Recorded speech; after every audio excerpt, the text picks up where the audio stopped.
네, 안녕하십니까.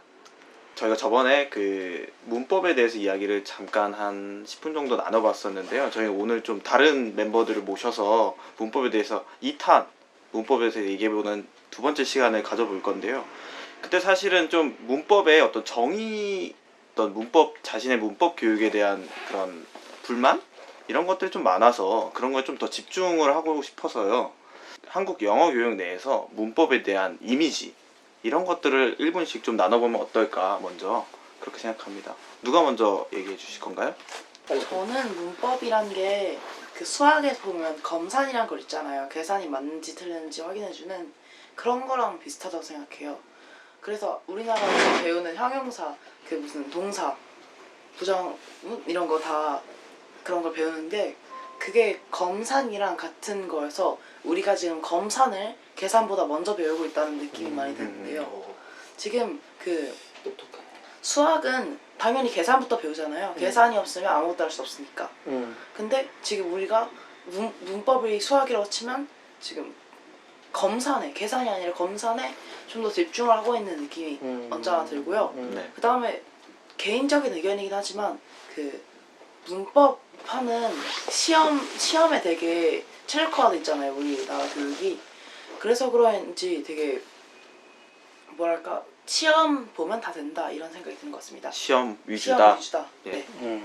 다음 분은 방금 우리 중학교 1학년 에릭이 너무 핵심을 찌르는 말을 했는데, 영어의 문법이라는 게 최소한 수학은 문제를 풀게 하고 나서 거기에 대한 그 교정과 검사를 해주는데, 영어는 처음부터 무조건 검사만 한다. 거기에 절대 동감하는 게, 우선 작문이든 회화를 하고 나서 어떤 틀렸던 이상했던 영어의 결과를 보여주고 거기에 대해서 이게 잘못됐어, 이렇게 쓰면 안 되라고 하면 납득이 갈 텐데, 중고등학교 때 저도 한마디도 영어를 내뱉어 본 적이 없는데 이렇게 외워야 돼, 이게 법칙이야, 이렇게 쓰는 거야만 배웠기 때문에 중고등학교 때 학교 시험을 그렇게 잘 못 본 사람이 아니고 나름 최상위권을 했는데, 아까 말한 데 실제 말을 내뱉을 때 초기 신입사원 때 바이어를 만나서 한마디도 말을 못했던 거와도 일맥상통하지 않나 생각이 듭니다. 네, 스칼렛께서도 한마디 해주시죠. 책으로만 배워야지 제대로 된 문법이다라는 생각을 깨기까지가 너무 오래 걸렸어요. 그래서 처음에 이제 붓쌤이 혀로 움직여서 계속 익숙해진 문장들을 내뱉는 게 문법이라고 했을 때, 뭐 붓쌤 말이니까 신뢰를 하지만 마음 한편으로는 책을 한 권 띄고 영문법을 제대로 익히고 암기를 하는 교육을 꼭 시켜주고 싶었거든요, 자식한테. 그런데 시간이 지나면서 에릭이 말을 하는데 제가 들어도 문법 구조가 맞는 말을 저보다 더 잘 구사하고, 뭐 아주 실례로 무슨 대답을 할 때도 완벽한 풀 센텐스로 말할 수 있는 건 혀로 익혔기 때문에 우리 언어처럼 차근차근 그 문장들을 암기하고 읽고 말하고 하면서 머릿속에 체계를 잡은 문법을 익힐 수 있어서, 저는 이렇게 혀로 익히는 게 문법이구나라고 생각을 바꾸게 된 것 같아요, 아이를 키우면서. 네. 네, 지금 모든 이제 참석자들께서 말씀해 주시는 게 전반적으로 문법을 이렇게 배우는 데 있어서 어떤 방법에 있어서 좀 잘못되어 있는 것 같다라는 말씀을 공통적으로 해주시는 것 같아요. 그러면 만약에 저희의 언어의 절대적인 목적은 소통이지 않습니까? 예. 그럼 그걸 위해서 저희는 문법을 어떻게 배워야 될까요? 각자 생각을 지금 바로 대답해 주실 수 있나요? 제가 먼저 또 볼게요. 네. 저는 학교 문법에 대한 완전 부정은 아니에요. 약간 방향을 바꿔달라는 거예요. 그걸 바꿀 수는 없어요. 왜냐면 지금까지 거기는 그 틀에 왔기 때문에. 또 그분들도, 선생님들도 그렇게 배우신 분이니까 그렇게 가르쳐 주시는 거잖아요. 단 하나, 내가 만약에 다시 중고등학교 돼서 이런 교육을 받고 싶어요. 그걸 고칠 수 없다면 제발 소리를 내라. 거기 나오는 보어나 현재 시제와 가정법 과거 완료를 설명하는 한국어조차도 소리를 내고, 거기 나오는 영어 문제는 제발 소리를 좀 내라라고 했으면 좋겠어요. 그러면 최소한 한국어 문법이 늘 것 같아요. 거기 나오는 영어 문법을 설명하는 한국어의 그 한자어가 섞인 나름 중문과 복문이 그 화려한 문장을 내가 한국어를 좀 늘 것 같기도 하고요. 그 다음에 거기 섞여 있는 한국말보다 적어요. 문법책에 오히려 영어가. 그 영어라도 제발 소리를 좀 내게 해달라. 그거가 제가 유일하게 부탁하는 겁니다. 네.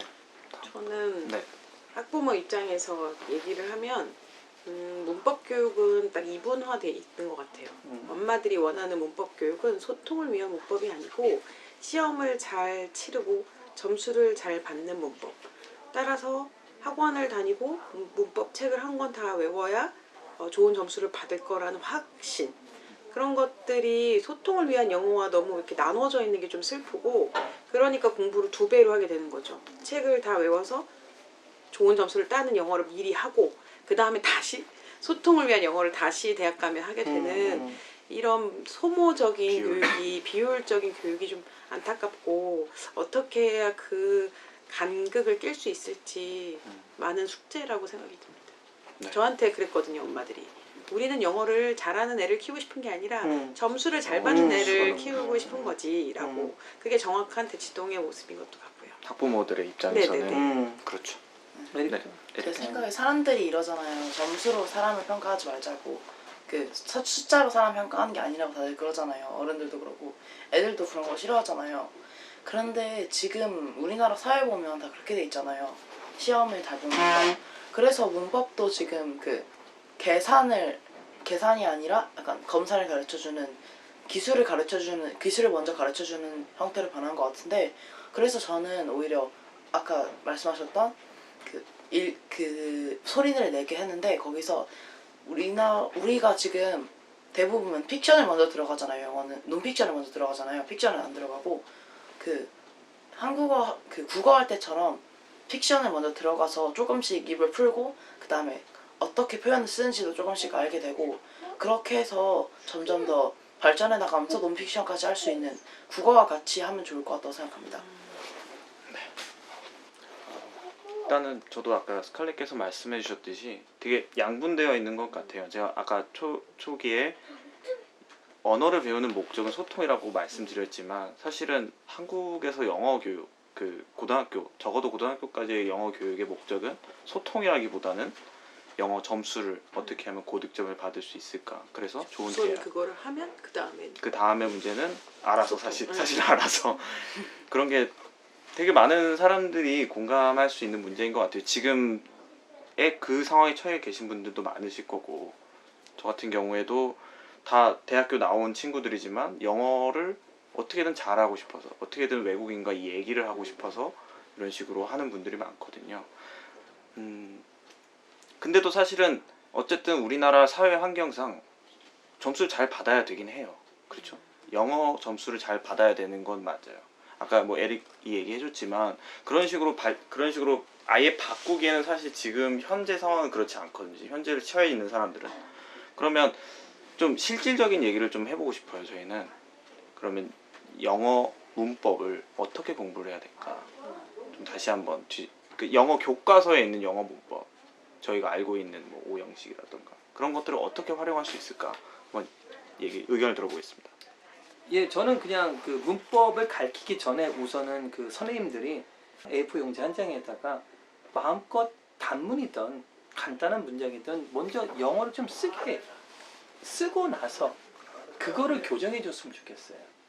이렇게 쓰는 거야, 이걸 다 외워, 이게 틀이야 라고 갑옷을 주고 애기를 키우지 말고 애기가 뛰어노는 걸 보고 나서 갑옷을 맞춰달라는 거죠. 예. 그러니까 다 몸이 그 갑옷을 맞춰놓고 거기에 아이들은 성장하니까 뭔가 불편하고 정말 기형적인 모습이 나오는데, 얘가 글을 쓰고 나서 이게 이래서 틀린 거야, 그걸 먼저 보고 교정해 주시면 얼마나 좋을까. 그리고 한 1분이라도 얘가 얘기하는 걸 듣고 교정을 해달라. 그러고 나서 이게 나중에 이건 이래서 그런 거야 라고 그렇게 해주면 아이들에게 얼마나 납득이 가지 않을까 하는 생각이 들어요. 네. 다른 분은? 저는 그 옛날에 북클럽에서 그걸 했었잖아요. 라이팅을 해서 그 사람 거를 라이팅 토킹 하기 전에 한번 봐가지고 문법 같은 거 다 고쳐주고, 그게 되게 좋았다고 생각하거든요. 왜냐면 일단 자기도 뭐가 틀렸는지 확실히 알 수 있고 다음에 실수도 조금씩은 줄일 수 있을 테니까. 그래서 그런 교육을 우리나라 교육에 도입을 한다면 아마 굉장히 좋은 파장을 일으킬 것 같고, 그 다음에 그 우리나라 배우는 사람들의 태도도, 아이들의 태도도 달라져야 한다고 생각해요. 누군가 틀렸을 때 가끔씩 놀리는 아이들이 있잖아요. 그게 사라진다면 우리나라가 굉장히 좋은 교육 메커니즘을 가질 수 있고, 그 다음에 예를 들어 핀란드 굉장히 좋은 교육을 갖고 있다고 다들 말하잖아요. 그런데 그런 좋은 교육을 받고 있는 외국보다도 더 좋은 교육을 만들 수 있다고 생각합니다. 네, 감사합니다. 마지막 스칼렛께서 한마디 네. 더 해주시죠.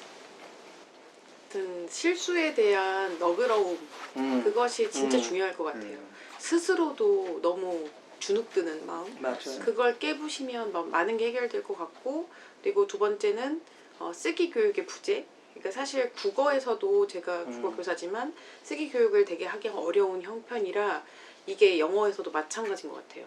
그래서 쓰기 교육이 선행되지 않는 환경의 문제도 정확하게 얘기가 된 것 같고, 입으로 하는 영어, 써보는 영어, 실패해도 두려워하지 않는 영어가 된다면 많은 것들이 해결될 것 같다는 생각을 했습니다. 네, 감사합니다. 네, 오늘 이렇게 짧은 10분도 안 되는 시간에 이렇게 좀 많은 얘기가 오갔고 좀 되게 생산성 있는 얘기인 것 같습니다. 네, 감사합니다.